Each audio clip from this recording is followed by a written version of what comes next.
Hello kaibigan! Alam mo ba na tayo ay nasa isang laban? Ito ay isang napaka-espesyal na laban. Hindi to tulad ng pakikipagbuno sa kapatid mo o pag-aaway dahil sa laruan. Hindi ganoon. Ang laban na ito ay tahimik. Nangyayari ito sa loob mo. Ito ay laban sa iyong puso at laban sa iyong isip. Ito ay labanan ng pananampalataya. Gusto ng Diyos na maging malakas tayo para dito. Lagi siyang nasa panig natin palagi. Ang espesyal na laban na ito ay tinatawag na espiritual na labanan. Hindi natin nakikita ang kalaban gamit ang ating mga mata. Hindi ito halimaw sa ilalim ng kama. Para itong mga pailalim na isipan na nagpapalungkot sa atin o mga nakakalitong damdamin na sinusubukang ilayo tayo. Palayo sa mainit na yakap ng Diyos. Ito ang mga bagay na ating nilalabanan. Lumalaban tayo para piliin ang saya. Lumalaban tayo para piliin ang kabaitan. Lumalaban tayo para piliin ang daan ng Diyos. Sinasabi sa atin ng Biblia ang tungkol dito. Sa isang aklat na tinatawag na Efeso, sinasabi nito na magpakatatag. Magpakatatag kayo sa Panginoon. Bulong nito, Efesos. Binabanggit dito ang espesyal na baluti ng Diyos. Ang baluting ito ay hindi gawa sa makintab na bakal. Ito ay gawa sa katotohanan, kapayapaan at pananampalataya. Ang baluting ito ay tumutulong sa ating tumayong matatag. Pinoprotektahan tayo nito mula sa mga pailalim na atake. Para maging matatapang tayong sundalo para sa Diyos, pinapanatili nitong ligtas at maayos ang ating mga puso. Ang laban na ito ay napakahalaga, munting mandirigma, pero hinding-hindi ka nag-iisa. Kasama mo ang Diyos sa bawat hakbang. Binibigay niya sa iyo ang lahat ng kailangan mo. Binibigyan ka niya ng lakas kapag pakiramdam mo ay maliit ka. Binibigyan ka niya ng tapang kapag natatakot ka. Siya ang iyong coach at ang iyong pinakamalaking tagahanga. Kaya maghanda na tayo para sa laban na ito. Sa tulong ng Diyos, tayo ay higit pa sa mga mananakop. Kaya nating harapin ang anumang darating. Binibigyan tayo ng Diyos ng mga super na kagamitan para sa laban na ito. Isa sa pinakamagaling na kagamitan ay ang kanyang salita. Ano ang kanyang salita? Ito ang Biblia. Ang Biblia ay parang sulat mula sa Diyos, puno ng mga kwento at matatalinong salita. Ipinapakita nito sa atin kung paano mamuhay. Sinasabi nito sa atin kung gaano tayo kamahal ng Diyos. Ito ay ilawan para sa ating mga paa. Nagbibigay ito ng liwanag sa ating daan. Ang pagbabasa nito ay tumutulong sa ating mas makilala siya. Ang Biblia ay parang makapangyarihang espada rin. Tinatawag ito ng Biblia na espada ng Espiritu. Ang espadang ito ay hindi para manakit ng tao. Ito ay para labanan ng masasamang isipan. Isipin mo na may biglang pumasok na alalahanin sa isip mo. Hindi ka sapat, baka ibulong nito. Pero bigla mong naalala ang isang talata sa Biblia. Lahat ay magagawa ko sa pamamagitan ni Kristo nagpapalakas sa akin. Ayan, ginamit mo ang iyong espada. Pow! Lumiit at nawala ang alalahanin. Ang salita ng Diyos ay parang matibay na kalasag din. Pinoprotektahan nito ang iyong puso at isip. Kapag binabasa mo ito at pinaniniwalaan, ligtas ka. Sabi sa Hebreo 4:12, ang salita ng Diyos ay buhay. Ito ay aktibo at puno ng kapangyarihan. Tinutulungan tayo nitong makita kung ano ang totoo. Binabantayan tayo nito mula sa mga kasinungalingan. Ang pagbabasa ng Biblia araw-araw ay nagpapatatag sa iyo. Pinalalaki at pinalalakas nito ang iyong pananampalataya.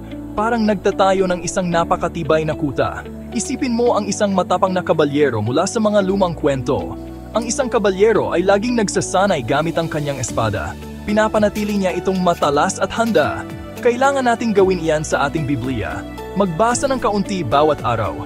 Pag-isipan kung ano ang sinasabi nito. Humingi ng tulong sa Diyos para maintindihan mo. Habang mas marami kang binabasa, mas lalo kang lumalakas. Nagiging bihasang mandirigma ka para sa Diyos. Handang gamitin ang iyong espada at kalasag na Biblia.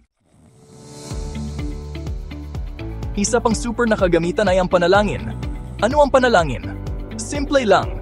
Ang panalangin ay pakikipag-usap lang sa Diyos. Siya ang iyong pinakamatalik na kaibigan. Pwede mo siyang kausapin kahit kailan.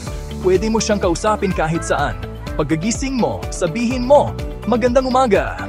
Kapag naglalaro ka, sabihin mo salamat. Kapag malungkot ka, sabihin mo sa kanya kung bakit. Lagi siyang nakikinig sa iyo. Ang panalangin ay parang espesyal na walkie-talkie. Diretso kang ikinokonekta nito sa Diyos sa langit. Naririnig niya ang bawat salita, kahit bulong lang. Ang panalangin ay tumutulong sa atin kapag hindi natin alam ang gagawin. Diyos ko, pakituro mo po sa akin ang daan. Pwede mong hilingin. at gagabayan ka niya ng may kahinahunan. Ang panalangin ay nagdudulot din ng labis na ginhawa, parang mainit na kumot sa malamig na araw. Kapag nag-aalala ka o natatakot, manalangin ka. Ang kapayapaan ng Diyos ang pupuno sa iyong puso. Mayroon din tayong mga super na kaibigan sa laban na ito. Ito ang ating mga kapatid kay Kristo. Ito ay tinatawag na fellowship, ang pagiging magkakasama. Para kang nasa isang super team. Tinutulungan natin ang isa't isa na manatiling malakas. Pinalalakas natin ang loob ng isa't isa. Pwede nating ibahagi ang ating masasayang sandali. Pwede rin nating ibahagi kapag bagsak ang ating loob. Kapag magkakasama, tayo ay mas malakas. Mabuti ang magkaroon ng mga kaibigan na mahal si Jesus. Isipin mo ang isang big kiss ng mga patpat. Ang isang patpat lang ay madaling mabali. Pero maraming patpat na magkakasama ay napakatibay. Ganyan ang fellowship. Kapag magkakasama tayo, mas malakas tayo. Pwede tayong manalangin para sa isa't isa. Pwede tayong matuto tungkol sa Diyos ng magkakasama. Pwede nating ipaalala sa isa't isa ang kanyang pag-ibig. Ang pakikisama sa ibang Kristiyano ay tumutulong sa ating lumago. Ginagawa nitong mas masaya ang paglalakbay. Ang buhay ay medyo parang isang adventure course. Minsan may mga mahihirap na bahagi. Maaring may mga burol na aakyatin o mga putik na kailangang talunin. Ang mga ito ay parang maliliit na pagsubok. Pero hindi natin kailangang matakot. Inihahanda tayo ng Diyos para sa mga ito. Gusto niyang maging handa tayo. Kasama natin siya sa bawat hamon. Hinding-hindi niya tayo iwan. Paano tayo maghahanda para sa mga pagsubok na ito? Sa pamamagitan ng paggamit ng lahat ng ating super na kagamitan. Sa pagbabasa ng ating Biblia araw-araw. Sa pakikipag-usap sa Diyos sa panalangin palagi. At sa pananatiling malapit sa ating mga Kristiyanong kaibigan. Ang mga bagay na ito ay ginagawa tayong super handa. Para itong isang superhero na nagsasanay para sa isang misyon. Habang mas marami tayong pagsasanay, mas nagiging handa tayo. Natututo tayong mas magtiwala sa Diyos. Lumalaki tayong mas matapang at mas matalino. May ipinapangako ang Diyos sa ating napakaganda. Ipinapangako niya sa atin ang saya. Tunay na saya. Ang sayang ito ay hindi lang tungkol sa masasayang pakiramdam. Ito ay malalim na kaligayahan sa ating mga puso. Nagmumula ito sa pagkaalam na mahal tayo ng Diyos. Nagmumula ito sa pagkaalam na siya ang may kontrol.